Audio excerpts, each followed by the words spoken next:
তো ইউরো থাকা অবস্থায় আমি একটা উদ্যোগ নিয়েছিলাম, যেখানে ভিক্ষুক যত আছে সবার তালিকা করলাম প্রত্যেকটা ইউনিয়নে।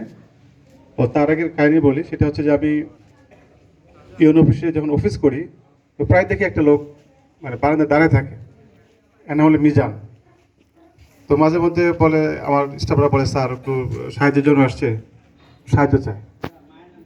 একদিন, দুই দিন, 3 দিন দিলাম।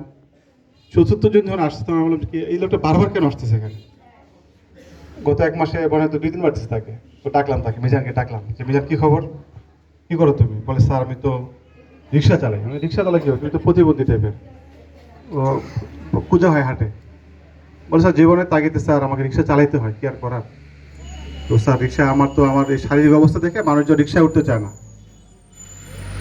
তো রিক্সায় উঠতে চায় না, তো স্যার আমার আসলে আয় রোজগার আসছে, যেহেতু আমার আয় রোজগার হয় না বা রিক্সা চালাতে পারি না, ওই দিন স্যার আপনার কাছে আসে। আচ্ছা, আপনার কাছে 200 টাকা পাই, ওই টাকা দিয়ে চাল ডাল কিনে বাসা নিয়ে বউ বাচ্চা খাওয়াই।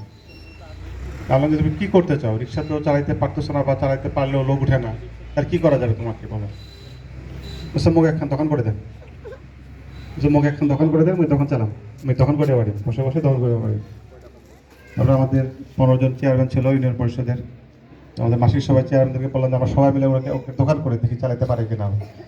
সব চেয়ারম্যান হেল্প করলো, আমি কিছু টাকা দিলাম, দিয়ে একটা সুন্দর দোকান করে দিলাম, সে মালামাল কিনে দিলাম। এরপরে 3-4 মাস পরে মিজানের খবর নিতে গেলাম, সুন্দর চালাচ্ছে সে।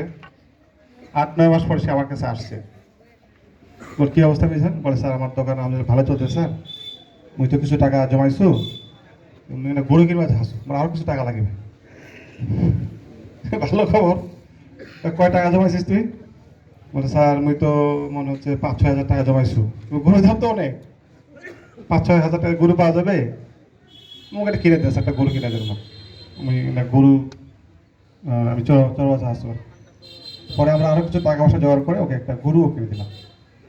গরুটা কিছুদিন পরে বাছুর হইলো, এবার দুধ বেচতেছে, দোকানের এদিকে আয় রোজগার হচ্ছে, বেশ সুন্দর। একটু স্যার দুধ নিয়ে আসছে আমার জন্য।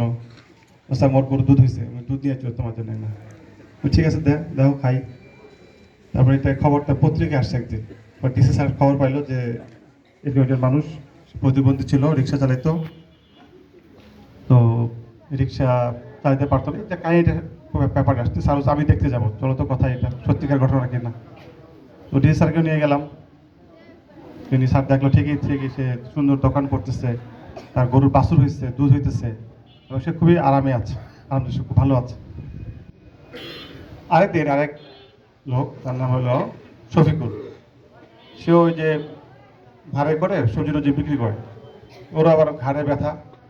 সেও দেখে আমার কাছে আসছে, বলে, স্যার এটা তো খুব কষ্ট হয় আমার, আমাকে একটু কিছু ফ্যান কিনে দেন। ফ্যান কিনে দিয়ে চালাবা, চাইতে পারো? বলে, পারি স্যার। ভ্যান দিয়ে কী করবো? বলে, স্যার সবজি বাড়ি বাড়ি বেঁচে বেড়াবো। ভালো, তোকে ভ্যান কিনে দেওয়া হলো। ও ভ্যানে করে সবজি টবজি বিক্রি করতো, করে করে মোটামুটি স্বাবলম্বী হয়েছে, এবং সে আয় রোজগারও করছে। এদের দুজনের ঘটনা দেখার পর আমার মনে হলো যে আসলে আমাদের যারা গরিব মানুষ আছে, এদেরকে যদি আমরা পুনর্বাসন করার চেষ্টা করি, তাহলে আমার মনে হয় যে এটা তাদের জন্য আরও ভালো হবে। তো এই অভিজ্ঞতা থেকে আমি 2টা ইউনিয়নে ভিক্ষুকদের তালিকা করলাম, করে একদিন তাদেরকে নিয়ে বসলাম, বসে বললাম যে আপনাদেরকে এই ভিক্ষাবৃত্তি থেকে সরে রাখতে চাই, ভিক্ষা করার দরকার নেই আর।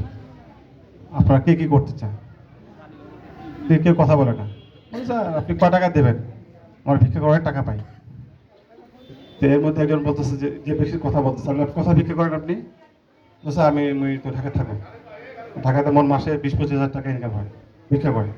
ঠিক আছে, আপনি যা দিবেন দোকান টোকান বা যে টাকা দিতে যাচ্ছেন, এই টাকা দিয়ে আমার কয় টাকা আপনি দিবেন, কয় মাস দিবেন?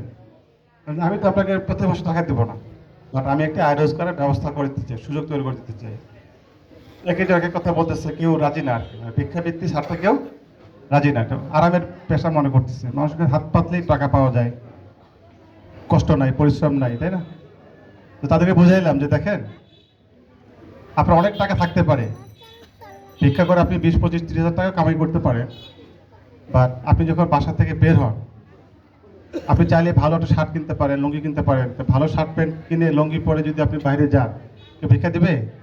কেউ তো ভিক্ষা দেবে না। আপনি চাইলে তো ভালো কাপড় চোপড় পরতে পারবেন না, ভালো খাইতে পারবেন না। বাজারে গিয়ে যদি দামি একটু জিনিসপত্র কিনতে চান, মানুষ তাকে দেখবে ভিক্ষুক, সে আবার 5 কেজি গরু গোস্ত কিনতেছে, এটা কেমন সম্ভব? তাদেরকে ভিক্ষা দেবে না। তারপরে আপনার টাকা থাকলেও আপনার সম্মান নাই সমাজে। আপনি যখন মারা যাবেন, আপনার নাতি পুতি ছেলে মেয়েদের সমাজে পরিচয় দিবে, ওই যে অমুক ভিক্ষুকের নাতি, অমুক ভিক্ষুকের ছেলে পেলে, এগুলো বলবে না? এগুলো বলবে। আপনার 2টা টাকা কম থাকতে পারে, 2টা পয়সা কম থাকতে পারে, কিন্তু আপনার সম্মানের সাথে ইজ্জতের সাথে সমাজে বেঁচে থাকে, এটা খুব দরকার। এই জন্য সরকারও চাই, আমরাও চাই, প্রশাসন থেকে চাই যে আপনারা ভিক্ষাবৃত্তি থেকে একটু বেরিয়ে আসেন, পরিশ্রম করেন। এই পেশাটা খুবই খারাপ পেশা। এটা আমার ধর্মীয়ভাবেও এটাকে আমরা স্বীকৃতি দিই না, আল্লাহ রাসূলের কিনা করেছে। হাদিসেও আছে যে উপরের হাতটা নিচের হাতের থেকে উত্তম, তাই না? উপরের হাত মানে কি? যে দেয় আর যে নেয়। যে দেয় এই হাতটা উত্তম, আর যে নেয় এই হাতটা কম উত্তম, খারাপ। তো এই জন্য আমরা চেষ্টা করব যে যারা বৃত্তির সাথে আছে, ভিক্ষা পেশার সাথে যারা আছে, আস্তে আস্তে করে যদি বেরিয়ে আসা যায়, এটা খুবই কল্যাণকর, এটা খুবই ভালো, এটা মঙ্গলজনক। আমি এখানেও ডিসি আসার পরে আমার কাছে